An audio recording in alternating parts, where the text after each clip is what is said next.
Gracia y paz a cada uno de ustedes. Hoy es día domingo, día del Señor, y sin lugar a duda que está en mi corazón compartir con ustedes una porción de las Escrituras. Así que acompáñenme a leer el libro de los Hechos, un libro que hemos estado estudiando este último tiempo.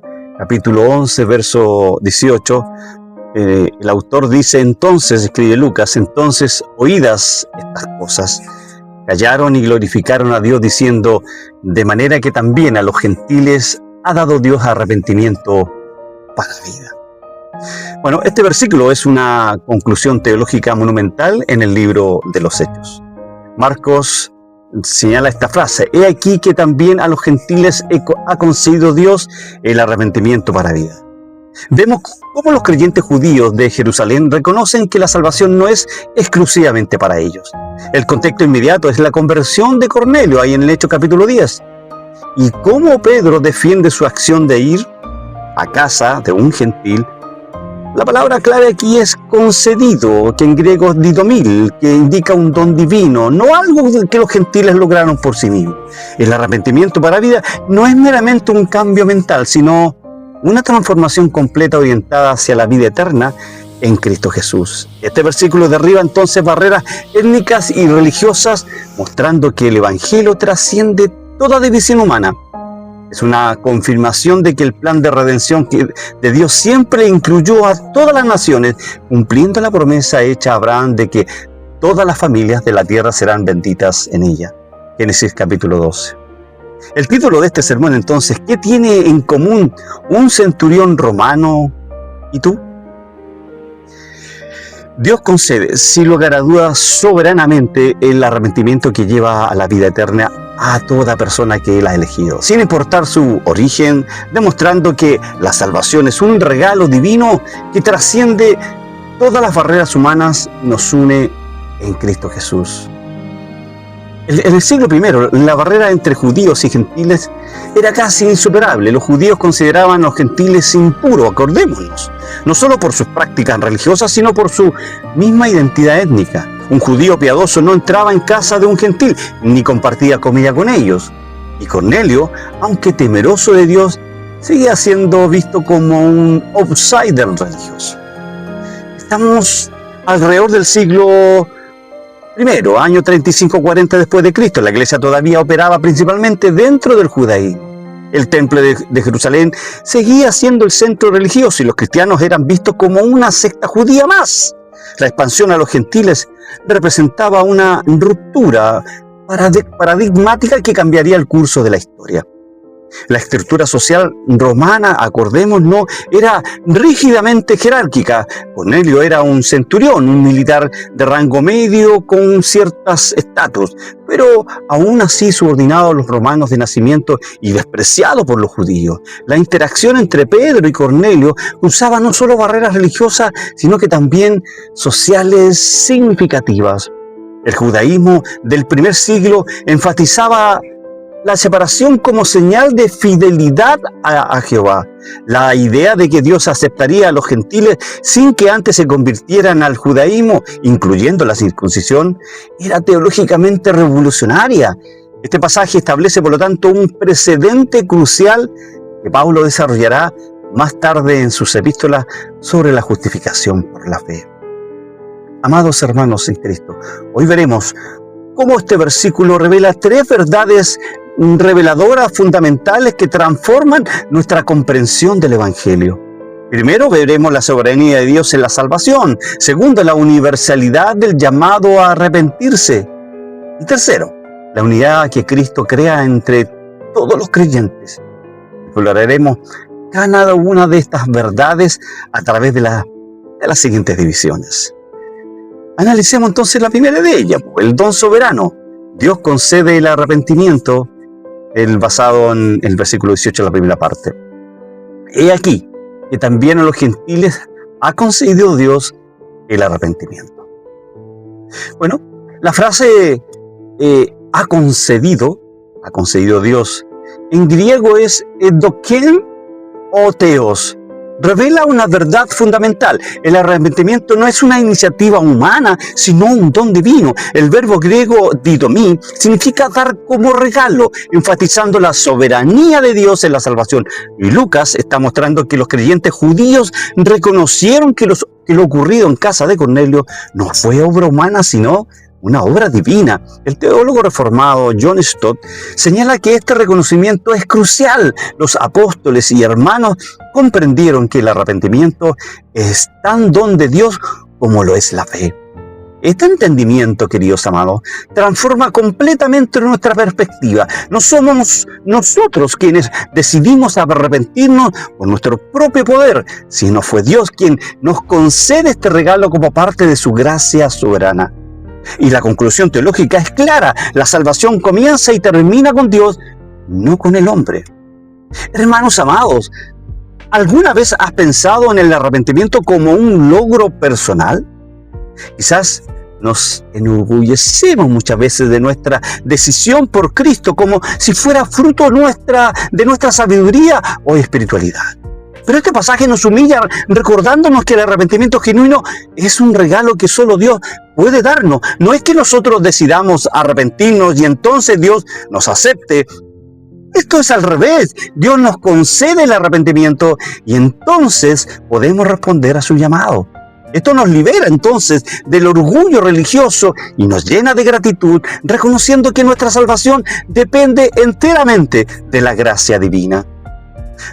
¿Has reconocido últimamente que tu arrepentimiento, escúchame bien, que tu arrepentimiento es un don de Dios? Cuando te sientes abrumado por tu pecado y no fuerzas para cambiar, recuerda que el mismo Dios que te llamó es quien te dará el arrepentimiento que necesitas.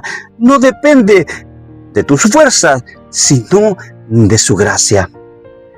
Segundo punto, la puerta abierta, salvación para todos sin distinción. Eso, el segundo encabezado. El texto dice: he aquí también que a los gentiles ha concedido Dios el arrepentimiento. Fíjate que la palabra clave aquí es también, del griego kai, indicando que Dios no había concedido el arrepentimiento solo a los judíos, sino ahora también a los gentiles. Este también es teológicamente explosivo. El comentarista F.F. Bruce explica que la inclusión de los gentiles en el pueblo de Dios no fue una idea tardía en el plan divino, sino que estaba implícita en el llamado original de Abraham. Lucas, el médico Lucas, está mostrando cómo la promesa de Génesis 12:3 se cumple ahora ante los ojos de la iglesia primitiva. Los judíos habían considerado la salvación como su posesión exclusiva, pero Dios demuestra que su gracia trasciende fronteras étnicas, culturales y religiosas. Y esta verdad transformaría, por lo tanto, completamente la visión de la iglesia, llevándola más allá de los confines de Israel hasta los confines de la tierra. Amados hermanos en Cristo, ¿nos damos cuenta de lo revolucionario que fue esta declaración? Para los primeros oyentes, escuchar que Dios aceptaba a los gentiles tal como eran era casi escandaloso, rompía con siglos de tradición y prejuicio. Pero hoy, ¿no hacemos lo mismo?